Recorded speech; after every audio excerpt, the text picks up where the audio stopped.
A welcome pay raise is on the way for millions of Americans. A new rule announced by the White House nearly doubles the threshold for those who would qualify for overtime. And while workers may be thrilled, the plan has sparked criticism among some employers.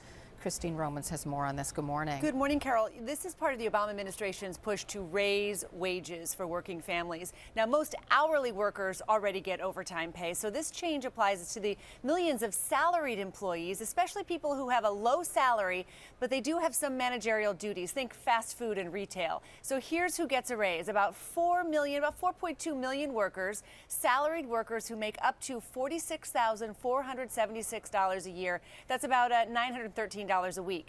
Salaried employees making up to that amount will now automatically be eligible for time and a half overtime pay for the hours over 40 a week they work. Until now, only salaried employees making 24 grand or less could get overtime. Overtime pay has been slipping away from workers for years. A generation ago, 62% of salaried workers were eligible for OT. Today, it's just 7%. Under the new rules, that'll jump to 35% of workers. Now, the problem with the current system is that bosses could delegate some managerial responsibilities to a low salary employee, and as long as they make more than that $23,600 threshold, they couldn't get any overtime. Here's an example of a typical salaried employee who would not be getting overtime today. They're an assistant manager. They pull in 35 grand a year, say, on salary, but they work 50 hours a week. Among their tasks, maybe they make the schedule, they train a new employee, maybe they close the restaurant or store twice a week.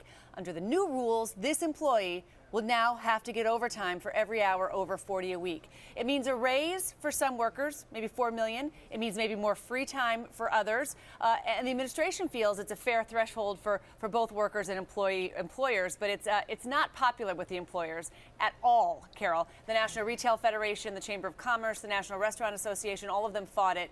Now, some employers may cap or cut hours but not raise wages, or maybe others will just raise salaries to just over the threshold and then pay for it with bonuses that would have gone to other workers. Others may decide to convert their salaried workers back to hourly. We'll see how it shakes out, but the administration is really proud of this rule.